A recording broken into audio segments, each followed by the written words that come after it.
Hello everyone and welcome to the Week 28 edition of Instant Replay, where I give you my take on the most controversial plays of the weekend. I'm Simon Borg. We start at Mercedes-Benz Stadium, where a new single match attendance record was set, and Atlanta United and Orlando City put on a show for the 70,000 plus. But I thought there was a potential massive turning point in minute 24. Orlando defender Jonathan Spector looks like he takes down Atlanta's Miguel Almiron just outside the box. And even though Spector gets the ball, I thought this was a case of a denial of an obvious goal-scoring opportunity. And since it's outside the box, it would have been a straight red card. But the referee, Jaime Marufo, doesn't call a foul. And when Atlanta's head coach Tata Martino approaches the fourth official for an explanation, he remembers he's mic'd up and reconsiders. Next up, Vancouver, where the Whitecaps earned a 2-2 home draw that kept them in first place in the West. But this one could have gone south for the Whitecaps after this Kendall Waston studs-up challenge on his former Vancouver teammate Kikuta Mane. This angle shows Waston going in with the straight leg over the ball and into Mane's leg above the ankle. I thought that should have earned Waston a straight red for serious foul play, but referee Silvio Petrescu, who was right there, opts for the yellow card. To Stade Saputo, where referee Ted Uncle didn't slip up one bit when it came to the two penalty kick calls he made, one for each side. The first one required the use of video review, and replays in fact showed the handball by Minnesota's Jerome Thyssen on the cross. So the penalty is awarded to the Montreal Impact, but Minnesota goalkeeper Bobby Shuttleworth makes the save. Then, in the 19th minute, it was a case of another handball, as Victor Cabrera's left arm blocks the cross by Minnesota's Ipson, and Kevin Molino doesn't miss on this conversion attempt. And if you tuned into this one, a shock 3-2 away win by Minnesota, you saw Montreal's Cabrera lose it after the final whistle. From the footage, it looked like his ire was directed at Minnesota's Kevin Molino, and it did look like the two had a couple of run-ins in the minute before the end of the match. First, there was this hard challenge, which saw Molino applauding Cabrera from the ground, and then they came together again in the corner.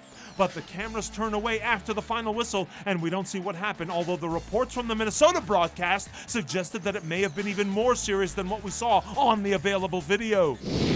The other video review instance over the weekend came in Kansas City, where referee Jorge Gonzalez used the replays to help him catch the elbow by New England forward Christian Nemeth to the face of Graham Zusi, his ex-teammate. So Nemeth's return to Children's Mercy Park against his former club lasted just 11 minutes. And the Revolution, who were leading 1-0 at the time, they would never recover, and they would leave with the 3-1 loss. And believe it or not, the Revs could have gotten off to an even worse start had the referee whistled what looked to me like a foul by Benjamin Angua on Sporting's Diego Rubio in the box in the 4th minute. You see Rubio's challenging the keeper as the ball's coming down, and Angua just pushes him to the ground. And on the ensuing punt from the keeper, the Revs would score their only goal of the game.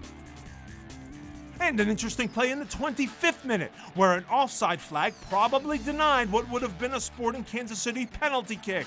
Assistant Ian Anderson raises the flag, and although it looked like a tight call, I think he got it right.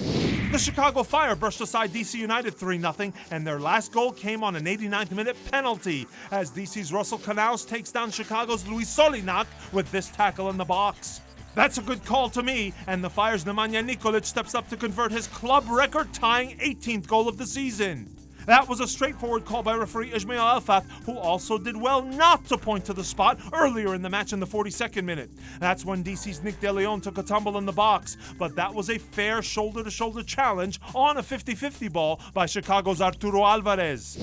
Nothing worth highlighting from Colorado or Utah, and only 2 flashpoints for referee Hilario Grajeda from the scoreless tie at Toyota Stadium between FC Dallas and Seattle Sounders. First, Kellen Acosta and Clint Dempsey got into it toward the end of the first half, and it's not every day you see 2 U.S. national team teammates going nose-to-nose, and this is the trip-up that led to it, but no sanctions necessary there.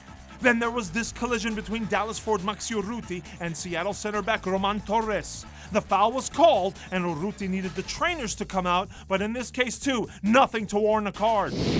It was a good day at the office for assistant referee Adam Garner, who nailed 2 tight offside calls at StubHub Center. There was this one in the 15th minute on LA's Jossie Zardes, who happens to hit the crossbar. And then Toronto's St. Ricketts scores in the 60th minute, but that's a great eye by Gardner, who saw that Ricketts was ahead of the ball on the pass. One tackle to look at from this one, and it came in the 49th minute when Zardes lunges in to try to poke the ball away from the feet of Toronto defender Chris Mavinga. but Zardes is late and he steps on him. No cards from referee Kevin Stott, though I thought it at least warranted a yellow. We stay in California and head north to San Jose, where we have 3 penalty shots to look at. First, Houston's Cubo Torres wanted a penalty kick in the 65th minute, but referee Alan Kelly is spot on to call the foul the other way, since it's Torres clipping the defender Kofi Sarkodie.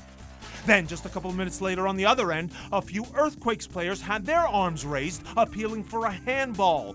But to me, that looks like it comes off the left thigh of Houston defender Leonardo. And then, just 6 minutes from time, I thought Houston goalkeeper Tyler Derrick brought down Quakes forward Marco Ureña in the box. Yes, Derrick deflects the ball, but to me it also looks like the keeper clips Ureña with a high right leg. Kelly awards the corner instead, and it turns out the Quakes don't need the penalty. They win 1-0. One last play from Avaya Stadium. I thought Houston's Vicente Sanchez was lucky no cards were flashed in his direction when he fires this shot well after the whistle, and he nails the referee in the midsection. But Kelly, with his abs of steel, barely flinches.